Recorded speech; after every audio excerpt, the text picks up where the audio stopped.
Hi, folks. Okay, today's mini training is going to be on the topic of PM startup to cash cow.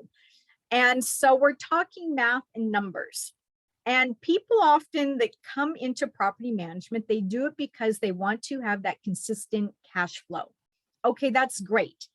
But when I get into the nitty gritty with them of what does that mean, they haven't done the basic math. Now, we're not doing calculus. It's easy addition, subtraction, multiplication.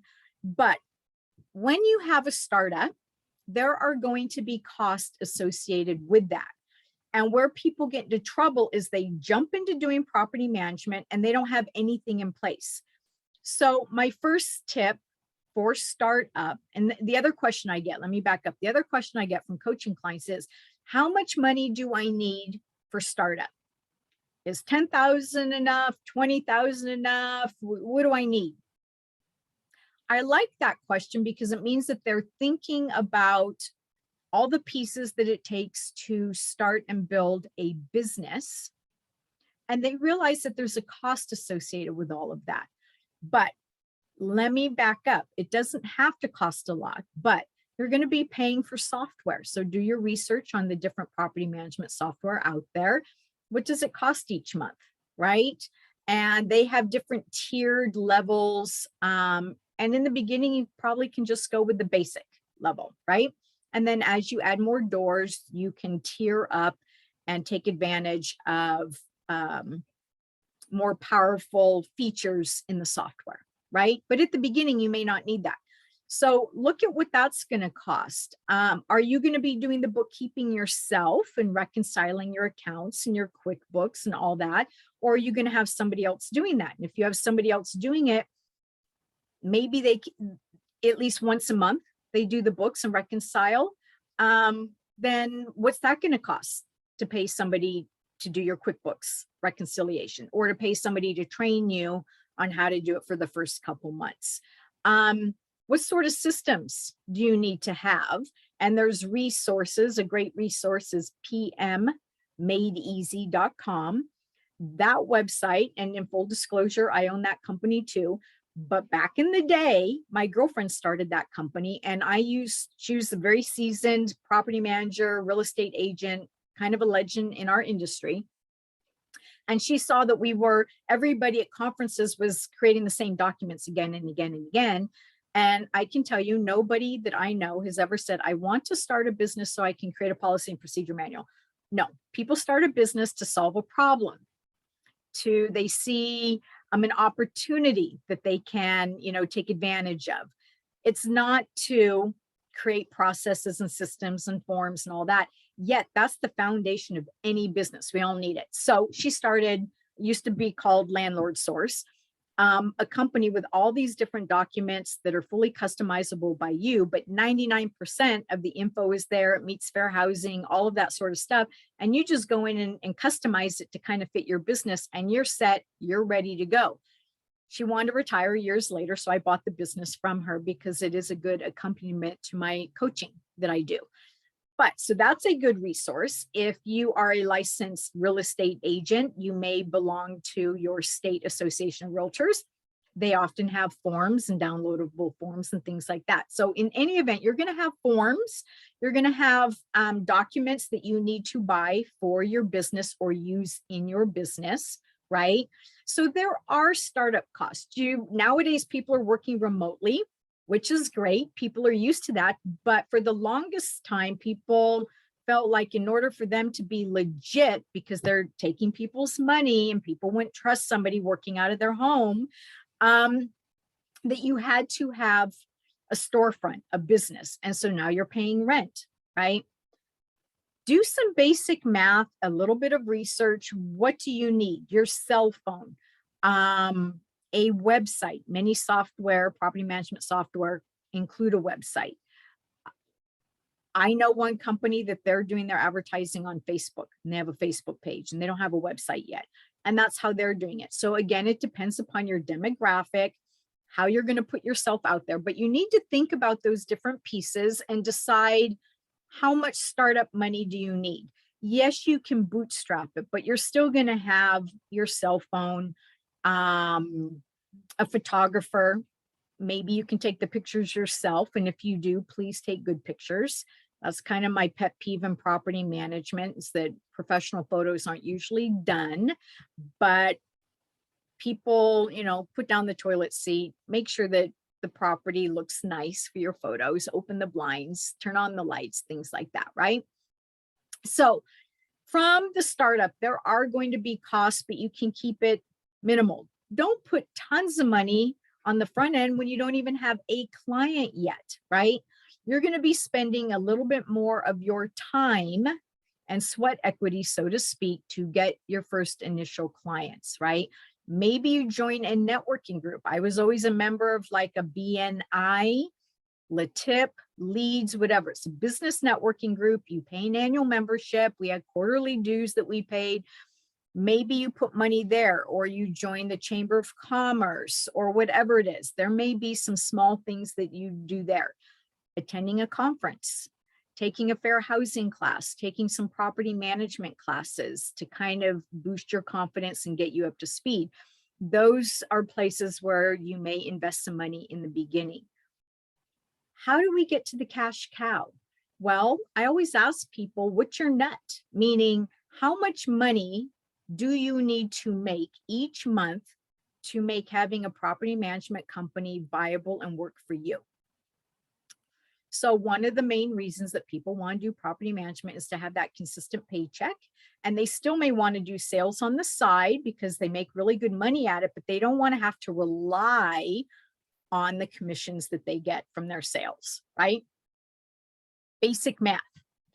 What is and also decide what type of property. This is where you start thinking about, where are you going to manage properties? What kind of properties are you going to manage? Okay. So do your market research, find out what people in your area are charging for property management, and just do some basic math. So if in your market, it's mostly single family, okay, and rents are, we'll say, $2,000 a month, okay.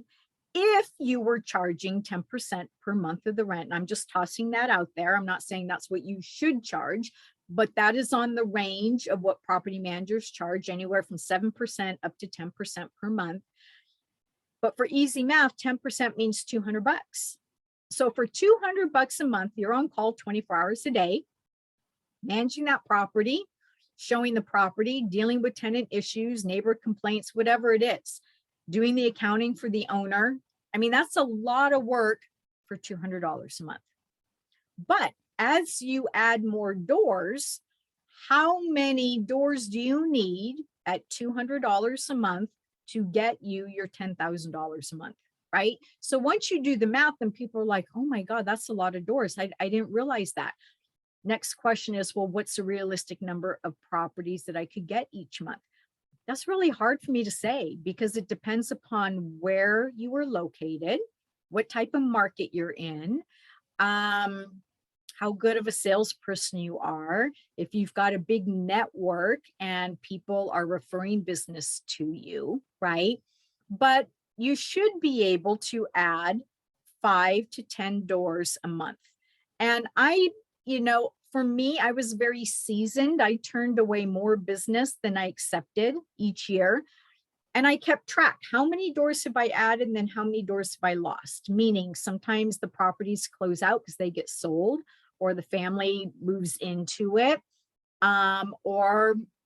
This didn't happen to me very often, but I might fire or let that owner go. So I'm the one closing out the property.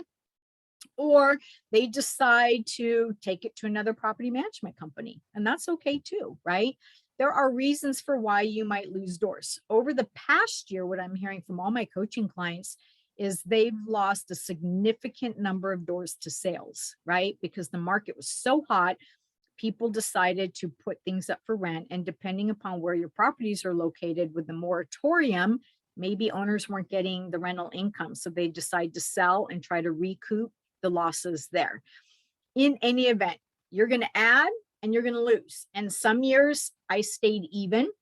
at the end of the year, I still had the same number of doors that I had at the beginning of the year, but maybe I had added 50 doors and I lost 49 doors. So I'm kind of right there, right?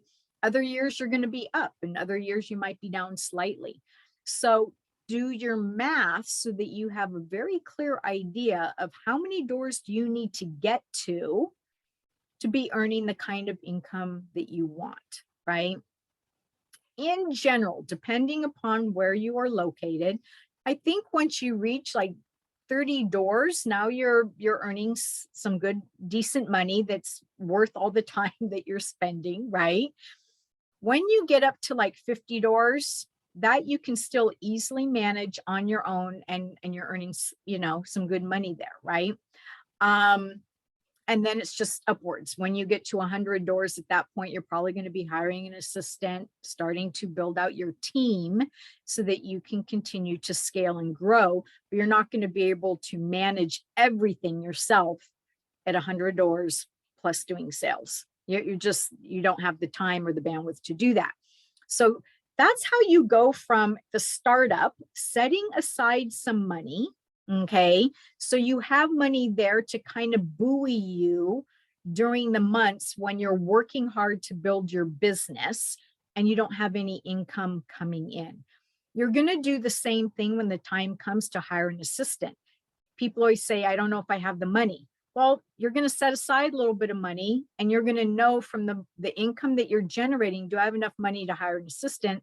If you don't, start setting aside some money, build up that account for your admin, whether they're 10 hours a week, 20 hours a week, a virtual assistant, whatever. Set aside that money so that then you can hire the person and you know that you have enough to pay them for a year or 6 months or whatever. So that way you don't have to let them go or cut back their hours. And now you're bringing on business just at the time when you can't afford to be cutting back somebody's hours. So think through the process of your startup and the cost associated with that. And then how many doors do you need to aim for to be able to start recouping some of those startup costs? And I like to say, keep it simple, keep it easy in the beginning.